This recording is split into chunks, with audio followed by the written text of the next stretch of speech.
Volvimos.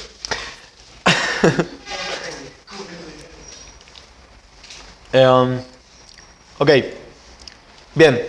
Habíamos quedado en la actividad y empezamos a hablar un poco del concepto de outbound e inbound, que de alguna forma más o menos ya lo mencioné. Esto no tiene nada que ver. Ahí está. Entonces, outbound e inbound son conceptos que se fueron creando a medida que fue evolucionando la complejidad o el refinamiento de lo que son procesos de ventas y de marketing. Y en particular, tiene el sticker de buzzword, no quiere decir demasiado, pero lo que quiere decir outbound básicamente es toda aquella actividad que refiere a la parte de contactar a alguien que no sabe nada de vos o que no tiene idea de que vos efectivamente lo vas a contactar. Y este es el caso más clásico, es el cold calling, llamada en frío, y es hola fulanito, estoy... Yo ya ni, o sea, lo hice 2 veces en mi vida, creo. Y eso es bastante interesante. Y que básicamente busca, por lo general, utilizar fuerza bruta para apoyar un producto. Es más que nada, bueno, tengo una gran cantidad de ventas, de vendedores, no soy muy preciso, o sea que de 100 llamadas no es que cierro muchos contratos, pero sí tengo mucho volumen. Por otro lado, esto fue pusheado por una empresa que se llama Salesforce. Salesforce es muy interesante. ¿Conocen Salesforce todos? Bien, Salesforce es el rey de los CRM. Y de hecho es más interesante aún porque fue realmente el que revolucionó el concepto de Software as a Service, de las SaaS, que es básicamente alquilar un producto. Cuando arrancó Salesforce, por ahí creo que finales de los 90 o principios de los 2000, los productos eran todos instalados, o sea, era algo que tenía que comprar un disquito, tenía que comprar un... era una forma de distribución que tenía un costo alto. Cuando entra Salesforce en el mercado, empieza a pushear el concepto de no, está en la nube. No hablaban de la nube en ese momento, estamos hablando de los 2000. Pero sí a través de internet. Sí, esto ¿sí? Se mantiene igual en todos lados. Algo en su momento era tremendo. Ahora todas las startups están tendiendo a ofrecerse así. Hoy en día es el 16% del software se vende en volumen económico, se vende como software como servicio. Y es una tendencia creciente porque solo en 15 años logró eso. Todos los players están medio que yéndose hacia ahí. Bueno, yo salió una nota interesante que IBM hace muchos quarters que no hace plata, básicamente porque está pivoteando todo su equipo hacia eso, por ejemplo, porque se dan cuenta de que pierden una gran oportunidad. Y bueno, entre todo este proceso empieza a aparecer el concepto de Predictable Revenue Machine. Y que lo que dice es que básicamente la clave está justamente en el workflow, en el proceso, y no en que tengas vendedores súper estrella que son súper relacionales y tienen la mejor network y por eso venden bien. Entonces, ese workflow tiene una estructura bastante interesante y es en principio una muy buena recomendación, una muy buena forma de pensar en cómo armaríamos un equipo de ventas. Entonces, por un lado tenemos el Account Manager. El Account Manager, el ejecutivo de cuentas, es la persona que maneja una cuenta una vez que efectivamente es un cliente. En el caso de un founder, hacemos todo en la maquinita, pero idealmente esto estaría separado. Además de Account Managers tenemos lo que son los Account Executives, que son las personas que cierran los negocios. Y es muy interesante, estamos separando a la persona de que cierra el contrato, cierra el deal, cierra el negocio, de la persona que efectivamente luego va a atender. ¿Por qué se hace eso? Porque en realidad, si no hay incentivos encontrados entre uno y otro, el vendedor siempre va a querer pushear una venta mejor, una venta para el producto, el account manager va siempre a querer tratar de cuidar más el cliente sin necesariamente empujar tanto. Después, antes del account executive, tenemos lo que llaman los SDRs, o Sales Development Reps, que no sé si tienen nombre en español, pero es el ventas más básico, en el sentido de que lo que tiene que hacer es generar los leads calificados que tengan potencial de ser cerrados y pasárselos al que cierra el contrato. Ahora después vamos a hablar un poco más por qué se separa esto. Así, pregunten, córtenme, no. Entonces, dentro incluso de los 6 SDRs tenemos 2 separaciones. Por un lado, la gente que hace outbound rep, que tiende a ser la gente que hace el cold calling o cold mailing, que creo que Ale por ahí lo mencionó también. Y por otro lado, el inbound rep. Entonces, acá lo que estamos viendo es que hay una tarea que antes ocupaba una sola persona o dos personas y que empieza a dividirse bastante. Y más que nada tiende a ser porque esto se ha comprobado brutalmente, y sobre todo durante el periodo de expansión de Salesforce, de que es muchísimo más eficiente. Muchísimo, como que no tiene sentido que lo haga una sola persona, o no tiene sentido que una persona trate de hacer todo. Entonces, ahora vamos a pasar un poco más, pero básicamente lo que hace un outbound rep usa el proceso de cold calling o cold mailing para generar leads calificados y pasárselos al account executive.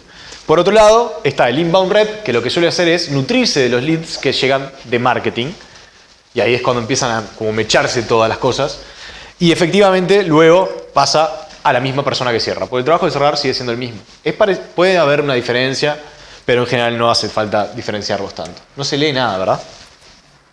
Quedó re chiquito, pero no me importa. Es conceptual nomás. Vamos a... Lo importante es entender esto. Lo bueno de diferenciar así el proceso es que cada uno de estos pasos tiene una métrica. Una métrica asignada. Entonces, cuando hablamos del marketing, ¿qué es la métrica que le va a importar? Es cuántos inbound leads calificados le va a poder pasar al representante de inbound. El inbound va a tener otra métrica, que es cuántas reuniones efectivas que terminaron en leads que pudieron pasar al closer. El closer, cuántos de esos leads que te pasó los cerraste. Y el manager es básicamente, bueno, cuántos perdiste o no perdiste. Entonces lo importante de entender esto es que al dividir... Sí, por favor. A pequeña escala, ¿cómo me podrías explicar todo esto? Porque una empresa grande lo veo como muchísima gente. Una empresa chica... Yo hago este laburo y soy uno solo. Todo. ¿Ah? O sea, entonces al final es tipo, bueno, está... Son distintos procesos. Lo importante es, vos tenés que separar tu tiempo y entender cómo estás gastando tu tiempo en estas diferentes etapas.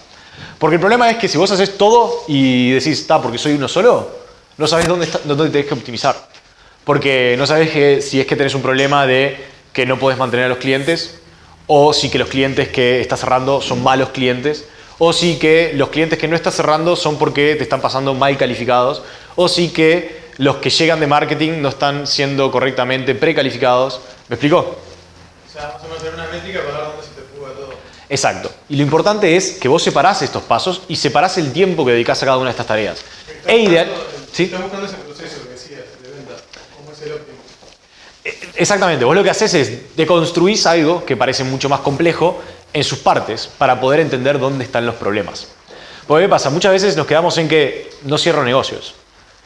Pero no cierro negocios no te da nada accionable, no te da data con la que hacer algo.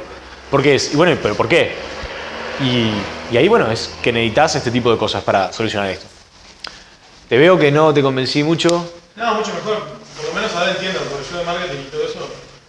Bueno, hacemos otra después de marketing, Riley. O sea, no sé si es marketing, ventas, lo que sea. Pero bueno, no entiendo mucho porque nunca es un tema que me interesó mucho. Yo desarrollo. Entonces está, por eso, cuando empiezan a ver el business y listo. Es súper sencillo. O sea, lo que tenés que pensar acá es que vos tenés una maquinita que tiene pasos muy medidos en los cuales vos podés identificar dónde están los problemas. Entonces, es un workflow, es muy... ¿Y eso te conviene usar un CRM capaz como Salesforce o cualquier otro? Sí, hay que usar un CRM. El que no tenga un CRM se van de acá y me hacen una cuenta todo de HubSpot, porque si no es como que no hubieran venido. Sí, es el mejor CRM hoy en día. Sí, me llegan Me dan- el CRM que hay todos los días. Es muy bueno y es gratis. ¿Es el mismo que se usa para las cuentas de Twitter y Sí, sí. que te publica todo eso? Bueno, perdón. Pará, Hootsuite es otra cosa, pero HubSpot tiene dos productos. Tiene un producto de marketing y un producto de ventas, que es el CRM. El de marketing no es gratis, el de ventas sí. Pero HubSpot ahí tiene una... Pero yo creo que lo importante de acá es que esto es como un Excel. Es un Excel. Bien. Fila de deals. Sí, es eso, no es nada más. Y estos son etapas en las que los leads van pasando. Columnas. O sea, por eso en el Excel es, me imagino, lo ¿Qué? complicado es decir, ¿cuánto perdí? Acordame que tengo que llenar el Excel cuando tengo una reunión, voy, vengo y no sé. Mierda, hago. Sí, el mismo problema tenés, igual, ojo, el mismo problema tenés en el CRM. Data entry es siempre un problema. Siempre un problema. Hay CRMs que lo hacen mejor que otros porque automatizan mucho más, pero es siempre un problema. Y si uno no presta atención a eso, es como si no lo tuviera. En realidad es peor porque estás dedicando recursos a algo que no te está sirviendo porque está generando solo ruido. Entonces, si vos vas a tener un CRM para no tenerlo al día, seguís haciéndolo sin nada. Sí, seguís haciendo con un Excel porque vas a tener la misma problemática. Se te cae, te da mucha pereza cargar la data. Bien. Lo bueno es que son bots. Es un bot como Trello. Bueno. Es un bot como Trello. Igual esperen porque esto evoluciona. Esto es lo que pasó con Salesforce 2000, donde empezamos a desarrollar esta metodología. Que esto mapea bastante bien al proceso que hablábamos antes, del viaje del consumidor y de cómo vos llevás un deal hacia el coso. Si un consumidor está en una etapa explorativa, nunca debería llegar acá. Jamás. Si un potencial cliente ya está en un proceso en el cual efectivamente se definió un deal, ya debería estar enfocado en alguien que pueda cerrar los deals y no en alguien que sea ideal para traerlos. Porque son dos funciones muy distintas. Vamos a hablar un poquito más. Muy bien. En esta época empezó a terminarse el concepto de Always Be Closing, que si alguno vio la peli esta, no sé, hay un par de pelis famosas ahí de... Ya ni me acuerdo del nombre, bueno, no importa. Cuestión que antes se decía, ¿cómo era? Glenn Gary, Glenn Ross. Ah, yeah, that's your... Yeah. No importa. Cuestión que antes se decía, siempre estate cerrando el ABC de las ventas, era algo muy... Y ahora ya no importa eso. ¿Por qué? Porque cerrar ya no te sirve del todo, porque estás considerando el negocio a largo plazo. Y entonces empezamos a tomarnos en cuenta mucho más qué le sirve cerrar a la empresa como negocio si un cliente cierra ahora por $3.000 y mañana se cae y va a tener una mala experiencia y nunca más lo voy a poder tener, en vez de quedarse de forma recurrente o volver a poder venderle o venderle más cosas porque le doy un buen servicio. Entonces ahora la pregunta que enfocamos la venta o en este proceso es, ¿tenemos un fit mutuo? Yo te sirvo y vos me servís a mí. O sea, no es yo te estoy tratando de empujar algo, sino es si corresponde que los dos tenemos algo que al otro le sirve, cerramos. Si no, no. Cold Calling 2.0, Ale lo mencionó, es un proceso muy interesante y es el proceso que se recomienda para esto. Y es el proceso básicamente de que una vez que vos tenés todo lo que hablamos antes de la venta, vos ahora podés empezar a generar listas de potenciales clientes. Porque sabés quiénes son esas personas, de alguna forma. Hoy tenemos muchas herramientas, podés comprar, podés usar herramientas como Full Contact, Clearbit, que automatizan mucho la generación de leads. Podés comprar herramientas de Lead Generation, podés usar Sales Navigator de LinkedIn, hay muchas, vamos a verlas sobre el final. ¿Para qué? Para generar listas que correspondan a tu buyer's persona. Una vez que tenés eso, tenés mails y tenés teléfonos. La opción vieja era llamar de una. Pero es muy ineficiente llamar de una. ¿Por qué? Porque si vos tenés una gran cantidad de potenciales clientes a los cuales tenés el mail, les envías a una buena cantidad de personas esos mails, un mail preparado para ese segmento, con la propuesta de valor para ese segmento, hablándole de sus problemas, demostrándole que vos sabés de esto y sugiriéndole una llamada. Entonces, ahí lo que sucede es, la mayoría no te responde y volvés a enviar, y la mayoría no te responde y volvés a enviar. Pero no importa, porque a los únicos que te interesa darle bola son aquellos que te responden. Aquellos que te responden, vos lo tomás como una señal de hay actividad. Esta persona tiene más interés que los demás, toma prioridad. Entonces, lo que estamos haciendo en este proceso es empezar a darle prioridad a los potenciales clientes. Entonces, eso lo que nos permite es tener un equipo de ventas mucho más efectivo, porque mandar 100 mails es una boludez, perdón, pero llamar a 100 personas no es tan tonto. Entonces, en el mismo lapso de tiempo, un SDR puede cubrir mucho más segmentos y optimizar mucho mejor con quién habla y con quién no habla. ¿Se entendió bien este? Sí, es bastante sencillo, pero no... Bien, una cosa que tenemos que hacer foco durante este proceso es analizar si es una pérdida de tiempo. Eso siempre tiene que estar en nuestra mente. Es, mi tiempo vale oro, el tiempo de un ventas es caro. Si algo se empieza a alargar demasiado, hay que decir en un punto hasta dónde estoy dispuesto a invertir. ¿Cuál es mi capacidad de poner tiempo o cuál es mi costo de adquisición de este cliente potencial? Analizar si existe un fit, como hablábamos, y analizar si deberíamos o no trabajar juntos. O sea, primero si tiene la necesidad concreta, pero después además es, ¿tenemos una cultura similar? ¿Vamos a poder trabajar juntos? caso típico con empresas de software, por ejemplo, es empresas que tienen un enfoque más agile de development y empresas que tienen un modo más cascade. No coinciden, no coordinan bien. Es imposible coordinar bien esas cosas. No hay tutía. Y es mejor cortarlo de seco de entrada, porque lo que te van a dar son dolores de cabeza. Dolores de cabeza porque los tiempos son diferentes y lo que genera eso es discoordinación, completamente. Esto es importantísimo. Esto para mí es clave. Los prospects, los leads, tienen que ganarse el derecho de una propuesta. No le damos jamás una demo o una propuesta de entrada. Nunca. ¿Por qué?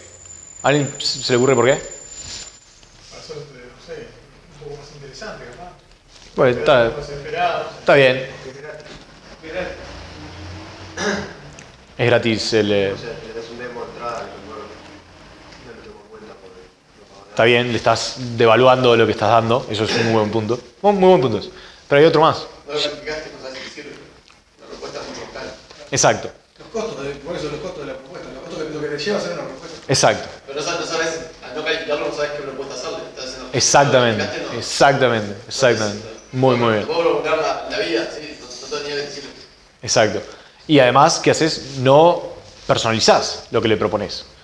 Entonces, como no personalizás lo que propones, estás haciéndole a todos algo genérico que va a tener un cierre menor, vas a invertir más tiempo en más gente que va a cerrar con menos capacidad, lo que llama la conversión. Una Sí. pregunta con eso. Cuando haces SaaS, ¿no? O sea, igual que con Killer. Sí. Vos tenés un estándar, un fee estándar. ¿Cómo manejás el fee estándar versus la propuesta con... no sé si me explico. Bien. Ahí es... Te aparece un cliente que en realidad entraría en una parte de tu costo, de tu precio, digamos, en cierto plan, pero en realidad, por la personalización que te das cuenta que en realidad no tendría que estar en ese plan, sino que estar en otro, o más barato, o otro modelo. ¿Cómo haces para mejorar eso o qué edición tomas? Bien. En un SaaS lo que siempre tenés que tomar en cuenta es dos cosas. Primero, el tiempo de ventas no se va a invertir en cerrar las ventas chicas, al menos que estés invirtiendo en aprender sobre esas ventas chicas. Porque, de nuevo, si vos ponés en el LTV el costo de adquisición, te tienen que cerrar esos números. Vos podés invertir en aprender. Ahora, entonces vos lo que definís es que hay ciertos planes, los de más arriba, que probablemente requieran de un ventas. Hay startups SaaS o empresas SaaS que directamente no hacen push de ventas, al menos que el usuario ya esté en un plan de pago bajo y lo único que hacen es upselling. Y por otro lado, lo que tenés que tomar en cuenta es el concepto de el múltiplo. ¿Qué quiere decir eso? Es vos tenés un costo de adquisición inicial, pero los clientes continúan suscriptos a los planes. Y es algo que, bueno, vos invertís, pero eso continúa en el tiempo. Y si vos tenés bien optimizada la parte de arriba, usualmente cuando a un cliente le va bien con un SaaS, empieza a consumir cada vez más. Entonces el upselling es muy barato y lo que se llama el expansion de un account es bastante sencillo. Entonces eso también tenés que tomarlo en cuenta. Pero se pone un poco como nitpicky como para que aplique a todos eso. Pero lo importante es esto. Los prospects deben ganarse el derecho a una propuesta. Esto es, grábenselo. Ese tiempo es uno de los tiempos que más pierden los vendedores.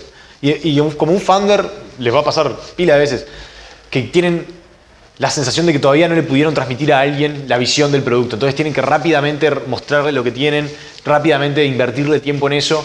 Y muchas veces eso lo que está sacando es energía de haber contactado a la persona que sí hubiera podido consumir ese producto. Entonces siempre todo pensarlo como una oportunidad a costo. Pero si vos mandas un mail, ¿no? Pues Sí. mejor mandar mails a 100 que llamar a 100. Yo mando un mail. No es mejor también mandarle algo más visual de lo que le estás proponiendo, porque yo tengo un producto solo. En realidad, la propuesta personalizada no tengo tanta propuesta personalizada. Ajá, sí. Entonces, más que mandarle una línea explicándole, creo que un video o algo puede ser más que lo que yo puedo escribir con un mail.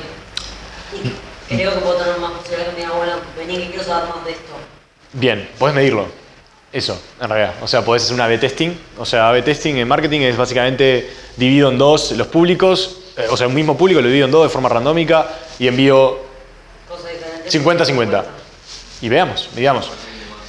Mi experiencia y lo que tiendo a recomendar es, no hay nada como el mail de texto todavía. O sea, el mail de texto es lo que hace el vendedor. No es un newsletter, no es un video. El mail de texto es hoy en día la herramienta del vendedor predilecta, te diría. Claro, le tenés que tirar como una lanza como para que algo le tenés que decir de lo que le estás proponiendo. Ahora vamos a ver, igual, perdón, porque no me quiero quedar demasiado en la estructura del contenido porque lo vamos a pasar, vamos a ver ejemplos específicos. Sí. Pero propuesta te referís a algo más a propuesta puntual hacia ese cliente y no tanto a, bueno, yo lo que hago es esto, medio alto nivel, sino más como te estoy proponiendo tal negocio. Bien, sí. Obviamente acá hay un gran espectro de cómo se ofrecen los productos, ¿no? Que todos ustedes tienen.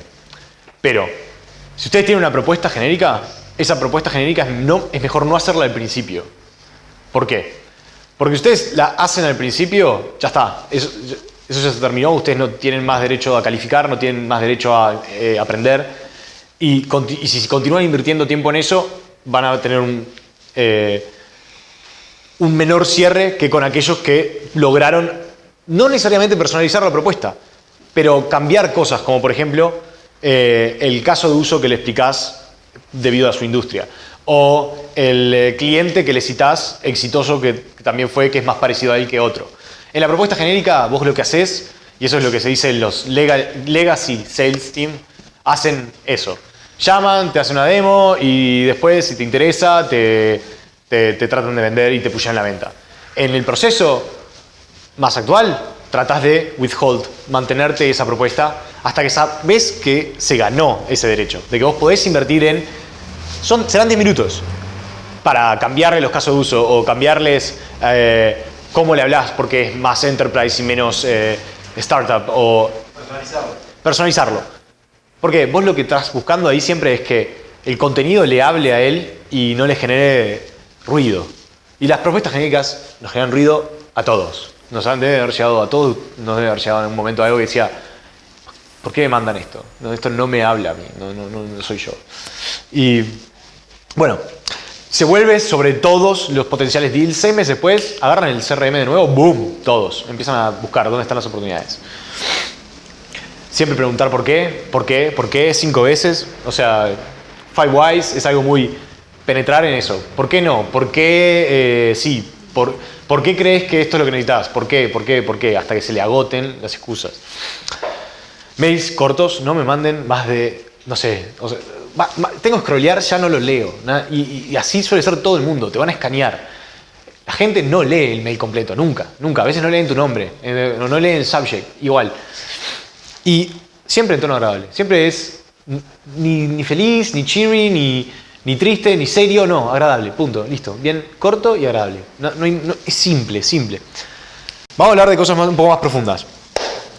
Este proceso es clave en que hagamos calificación.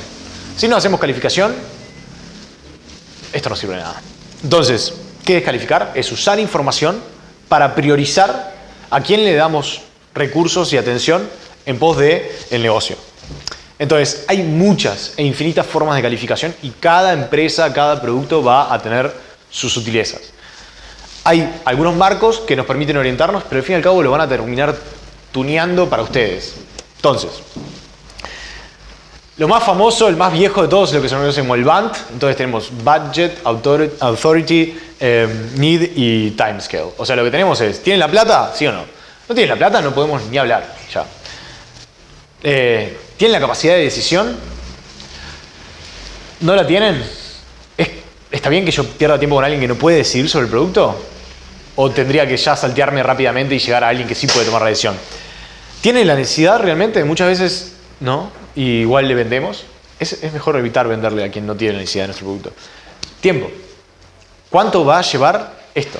¿Cuánto falta para que cierre? ¿Es en una semana? ¿Es en un mes? ¿Es en 6 meses?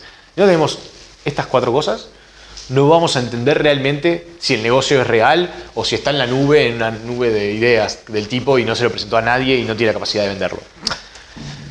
Otra forma de decir es, bueno, tengo el público objetivo correcto en pos de que tiene mucho potencial económico o de revenue. No se lee nada, ¿no? Está. Y el potencial de adquisición. Lo ponemos en una gráfica y definimos, bueno, ¿quiénes son estas personitas que están acá? Que se me pueden dar más plata y que me va a ser más fácil adquirirlos. O puedo adquirir más. Otro formato es el que proponen la gente de Close.io, que es, bueno, pensar en el perfil del usuario, es un poco lo que hablamos del buyers persona. No me quiero detener porque esto, si quieren, después igual Revéanlo y piensen qué es lo que más le sirve. Igual ahora vamos a hacer una actividad con esto, pero ¿qué necesidades tiene? No voy a leer para dice. En cuanto a la toma de decisión, esto es parecido a Authority, pero agrega algo distinto, Competition. ¿Quién es tu competencia? Y entonces el planteo de Close.io es enfocar la venta o la calificación entre estos 4 cuadrantes. Otro formato más interesante, y esto ya es un poco más genérico y va para atrás, es hoy en día se manejan estas 3 cosas, lo que es Marketing Qualified Lead, Sales Qualified Lead y el Product Qualified Lead. El Marketing Qualified Lead es básicamente los leads que llegan a través de marketing. ¿Qué quiere decir? Coinciden con el customer persona, tuvieron alguna interacción con el contenido nuestro, entonces llegó de alguna forma el contacto, puede ser porque tenemos un blog y se registran, puede ser porque tenemos, no sé, hacemos webinars y se registran. Ahora, hasta ahí están calificados desde el punto de vista de, es la persona ideal, estuvo interesada, pero ¿qué nos falta? Hacer el proceso de identificar si está pronto para consumir el producto. Y para eso pasa a la siguiente etapa, que es la calificación del sales. La calificación del sales tiende a tener una call, una reunión, una meeting, en la cual ahí se investiga, y esto ya es un formato más abierto, en el cual eventualmente el ventas decide, esta persona que vino de marketing está correctamente calificada y además puede pasar a la siguiente etapa a que alguien la cierre o no. Y ahí una de las otras cosas que tiene que hacer es devolverle feedback al de marketing. O devolverle feedback al outbound SDR, al que hizo el call mailing. Decirle, mira, lo que me mandaste fue muy mala calidad. Porque si no está ese mecanismo de loop de feedback en el sistema, lo que te pasa es que el tipo va a decir, no, pero no cierro nada porque me mandan re malos leads. Y el tipo del otro dice, bueno, pero yo le mando porque me piden muchos. Y nunca terminan de optimizar. Porque al fin y al cabo estamos todos en la misma dirección en la empresa. O la misma persona, ¿no? Cuando nos cambiamos de gorro.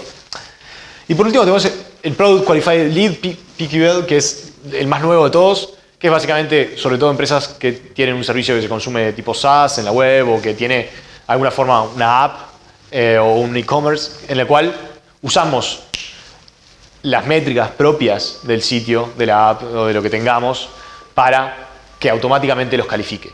Entonces, el proceso lo que hace es simplemente automatiza cuando alguien da muchas señales, como por ejemplo, vio el pricing, luego amagó a poner la tarjeta de crédito y no lo hizo. Llámalo ya. Y esos tienden a estar más atados al tiempo. El PQL tiene que ser algo que te sirve porque es instantáneo. Si no, entra dentro de lo anterior. El PQL tiene que ser algo que sabés que tiende a que si vos lo atendés en el momento, lo cerrás. Bien, entonces, más o menos quedó claro el proceso de calificación. Clave, dividir los procesos y los responsables. El tema es ese, ¿no? Muchas veces lo que me preguntaban, bueno, ¿qué pasa si sos uno solo, no lo veo en una empresa chica? No, la realidad es que lo que tenés que hacer es cambiar de gorro cada vez. Pero tenés que hacerlo inteligentemente, porque cambiar todo el tiempo de tarea es muy costoso cognitivamente. Entonces, te aislás 2 horas del día para decir, ahora solo hago generación de leads, ahora solo hago calificación, ahora solo hago cerrar. Porque si no lo haces así, no estás compartimentando esto y nunca vas a poder optimizar ese proceso de ventas, nunca vas a poder pasárselo a un equipo de ventas de forma limpia que luego pueda replicar lo que vos ya hiciste. Porque si es todo lo mismo para vos, lo que va a pasar es que nadie va a saber cómo lo hacías. Tiene que ser un proceso. Lean Steffi Eli de Close.io, un capo. En cuanto a lo que es el concepto de hustling, que se habla bastante en las startups, que es molestar, pinchar, llamar, fuerza, desde mucha energía en cuanto a ventas, para mí es el 1. Tiene un muy buen podcast con Hit and Show, que es de marketing, y en el sitio ese ahí tienen libros y tienen... también te venden un software, obvio, pero podés consumir gratis el contenido y se aprende muchísimo de ellos. Bien, entonces ahí volvimos tenemos la maquinita armada. Seamos una sola persona o seamos varios, lo importante es que dividimos los procesos. Sí. No te iba a preguntar, voy un poco bastante para atrás, o sea, cuando haces la etapa de cold emails o ese tipo, Cuando vos decías alguien que muestra interés porque te respondió el correo inicial. Sí. Era el segundo, tercero, alguno. Sí. ¿Cómo después lo caracterizás? Bien. Vos, las listas que generás de lead generation, y podríamos pasar un taller entero de cómo hacer eso, pero ¿en qué se basan? No comprás una lista abierta de gente que no conoces. Comprás una lista de gente que o pagás un servicio que te prevea de eso, o lo haces manualmente, que también se puede hacer, y conseguís los contactos de gente que coincide con tu buyer persona, que es parecido a tu ideal customer, que sabés que puede cerrar rápido si las condiciones están dadas. Lo importante acá es entender que la mayoría de ellos no están abiertos a consumir productos. La mayoría de nosotros nunca estamos abiertos, al menos que sea el momento justo. Entonces lo que buscan estos procesos es decir, yo sé que vos me vas a ignorar si te llamo en el momento incorrecto. Si te mando un mail te va a molestar menos. No te va a molestar que te mande 5 porque no te vas a acordar porque no le diste bola. Y ahora vamos a hablar un poco de la frecuencia con la que hay que mandar. Y efectivamente cuando te dan señal es porque había algo. Y obviamente después depende del tipo de mail, vos podés ir tratando de priorizar. Pero no... thank you, that's great. Yeah.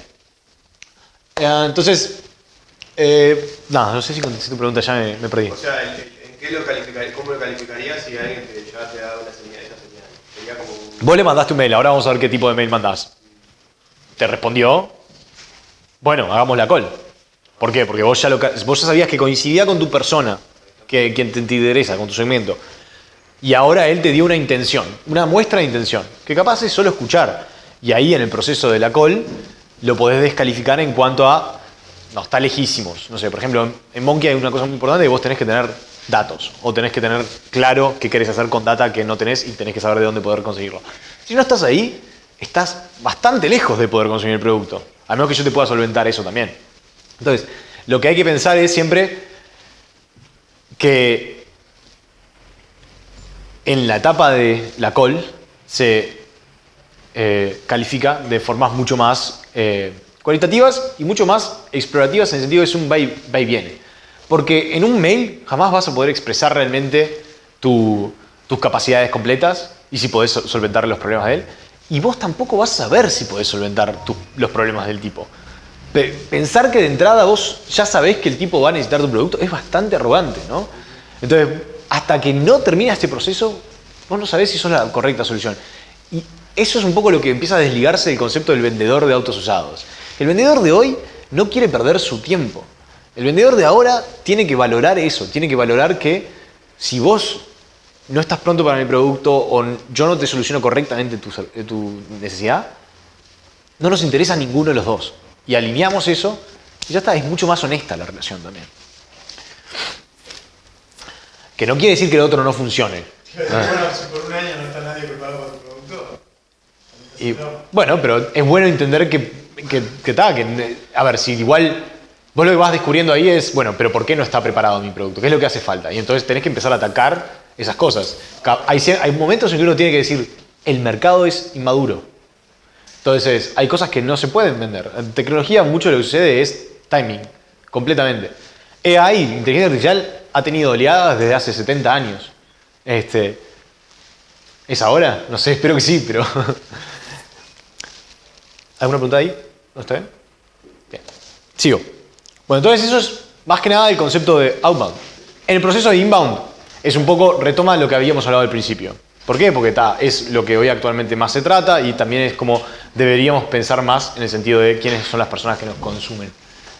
¿Qué es inbound? Es que te contactás realmente con gente que de alguna forma ya está preparada para que vos lo contactes.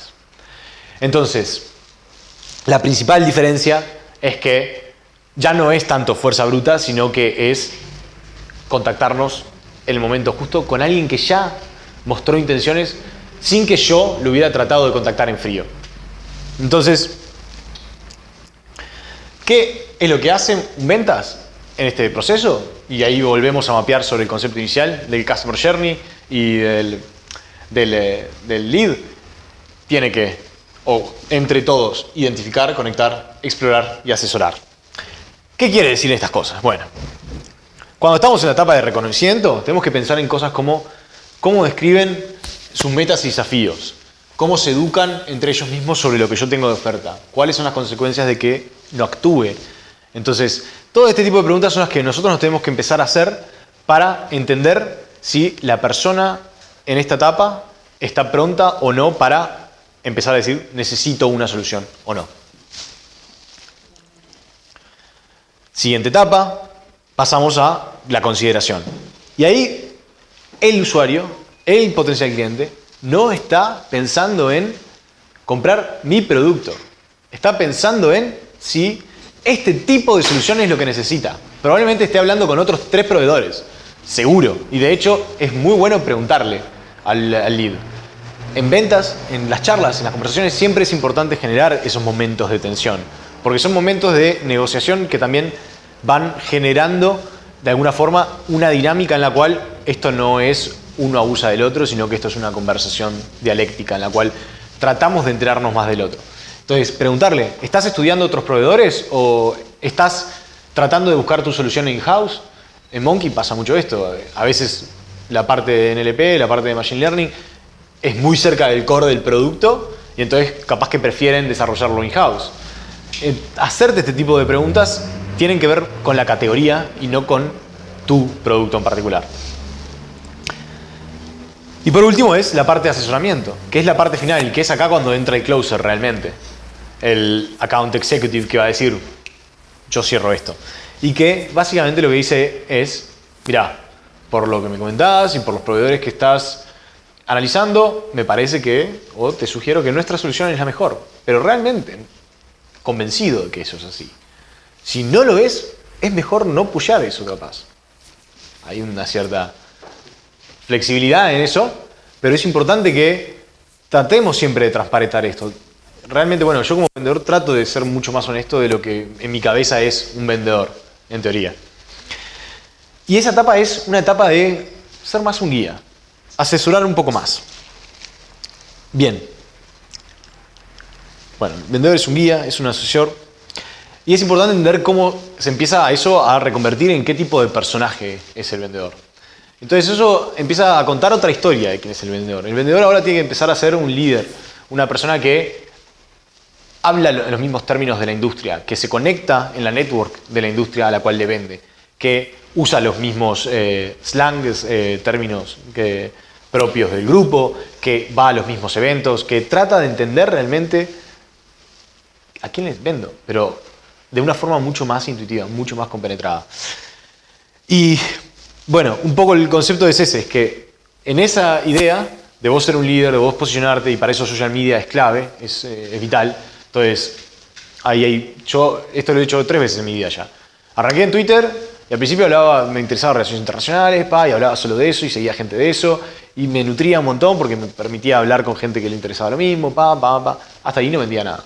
Entro en la publicidad y empiezo a hablar de eso, empiezo a posicionar, pero solamente porque borro todo lo anterior, el contenido anterior, y empiezo a seguir gente nueva y empiezo a interactuar con la gente nueva. ¿Por qué? Porque lo uso como una herramienta de ventas. Y ahora borré a toda la gente de publicidad y solo sigo, por lo general, gente que habla de inteligencia artificial, de NLP, que habla de análisis de texto. ¿Por qué? Aunque yo no sepa, yo me puedo volver un curador de contenido para otros, yo me puedo volver una fuente de referencia para otros, y eso genera tácitamente, constantemente, una exposición de que capaz que vos sabés más que aquellos que no se toman ese esfuerzo de hacer eso, ¿verdad? Entonces, participar en los blogs, tener un blog propio, escribir en el blog de la compañía. El vendedor ahora empieza a, mucho de lo que antes hacía de forma relacional, empezar a llevarlo a que sean assets usables por la empresa. En el proceso de compras siempre hay algo que se repite una y otra vez, convertirlo en un blog post. Ayuda a que tu comprador se eduque.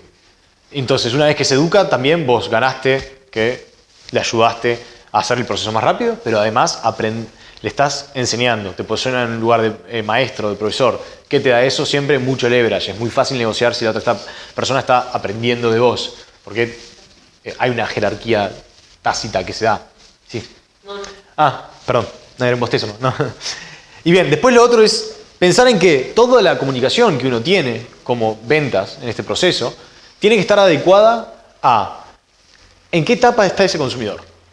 Si el consumidor está en la etapa de reconocimiento de la solución, no está pronto para que vos le mandes un estudio de cómo te comparás con la competencia.